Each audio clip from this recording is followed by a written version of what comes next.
Нека позная. Знаеш какво трябва да направиш. Имаш време. И пак не го правиш. Не защото си глупав, а защото си мързелив.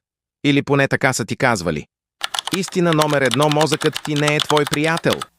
Лошата новина е, мозъкът ти не иска да си продуктивен.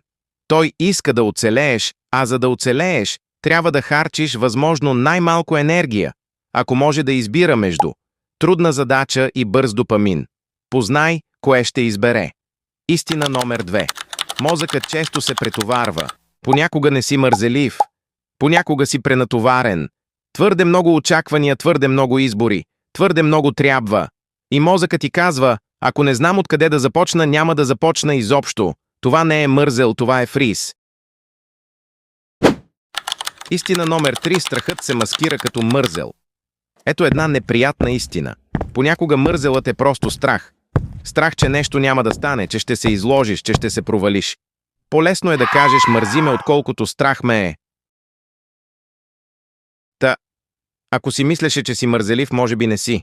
Може би си просто човек с мозък, който понякога саботира собствения си живот. Добре дошъл в клуба.